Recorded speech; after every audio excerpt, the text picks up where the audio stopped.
to take a few minutes today to talk about a few Common Core myths and debunk those myths. I've done a lot of study on the Common Core as a teacher, and of course I've seen the vitriolic sort of discussions that people have been having on YouTube and online and other places about the Common Core. So I want to look at 3 things about the Common Core that seems to upset people the most and really talk about why those things are not true. So when I listen to people talking about the Common Core, these are the 3 most common things that I hear about. The first one is, it's a political agenda. It's a political party and they're trying to do a power grab. I often hear it called Obama Common Core. And the most important thing to know about the Common Core is it was not developed by one political party or another. In fact, it wasn't developed by anybody in the federal government at all. It was started as a group of governors, and then it expanded from there. And I know a lot of people feel like, well, education shouldn't be something that the federal government talks about. That's not the way the Constitution was set up. It was set up for education to be by the states. And that's true, but that was also a very long time ago when education was very different than it is today. And when you look at all of the strongest countries in the world, they all have national standards. And remember that standards aren't it doesn't tell you how to teach. It tells you what to teach, but not how to teach. So how to teach is still left up to individual states. And of course, in our country, states have the option of opting in or out of the Common Core. So it's definitely not a political agenda. It was created apolitically. Second of all, I hear a lot, well, it's too hard. It's way too hard for our kids. Well, it was based on what other nations who are doing better than us are expecting of their students. I often hear this from people who are parents or teachers in states that did not have a rigorous curriculum to begin with, and so now to them it's a giant leap forward. I teach in a state that had very rigorous standards to begin with. Our standards were actually used to help create the Common Core. There are a few tweaks, especially in math. There are a few things taken out of the grade level and a few things added in. But in generally speaking, they're not that much more rigorous than what we already had. So if you feel that it's too rigorous, it might be because of your past experience and not the experience of all teachers in all states.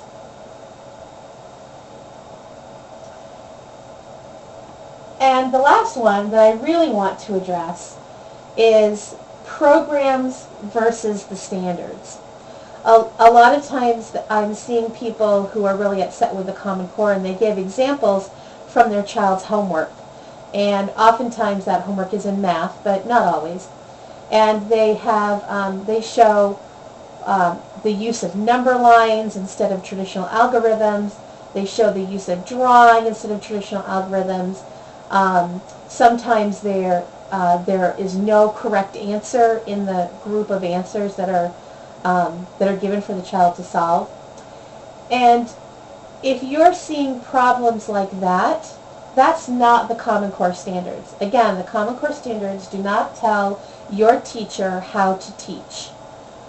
They just say what the student's going to be able to do. What happened when the Common Core standards came out is that publishing companies saw a gold mine.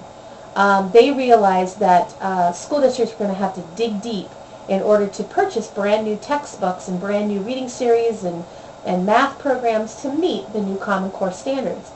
And so they scrambled to get things together. Well, when that happens, when you're trying to put together something very quickly and be the first one out there with a program, there are going to be mistakes. And what happened is that many of the textbooks companies hired these experts in math, for example, who really didn't understand what children in schools were doing and how math is taught in elementary schools. They saw the standards very differently than teachers see the standards. And they wrote, I agree, some of these really crazy questions and really crazy things that they had people do. And of course, the school district snapped them up like candy and immediately put them in the hands of teachers who, just like parents, had been taught in a traditional math program. And the teachers really didn't know what to do with this either. So if you're one of these parents who is getting math homework from your child and you're super, super frustrated, don't go to your local school board and say, we don't want the Common Core anymore. Tell them you don't want that program anymore, that that program is not working for you. Now, how do I know this? Well, partly because I've actually had a chance to be one of the pilot teachers of the Smarter Balanced Assessment. And I can't say much about it because we were piloting it, but I can tell you that the math in it, the children could do the math any way they wanted to. And some of this crazy stuff that parents are saying they're seeing their child's math homework, hops on number lines and drawing squares and lines and dots and stuff like that, that doesn't exist in the assessment. And it's the assessment that we're talking about. That's the important part.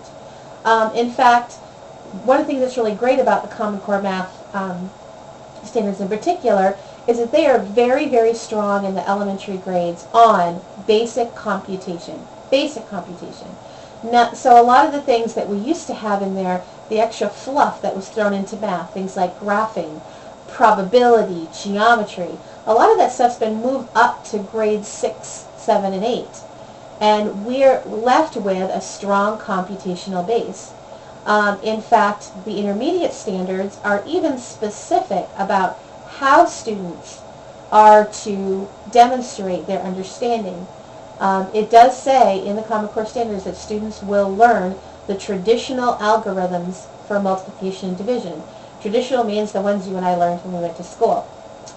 So if these are issues that you have, please know that it's not the Common Core you should be upset about. It's either the programs that your school district is implementing, it's a rethink of yourself of what children are capable of doing, and realizing that it's no one political party that is pushing this agenda onto the states. States can opt in or opt out as they wish, but we do want to try to have the option out there of a very strong national curriculum like successful countries do. So I would love some constructive dialogue and some constructive comments. I will be deleting any comments that are very negative. But if you want to have some constructive dialogue at any of these points, please send me a video response. Thanks. Bye.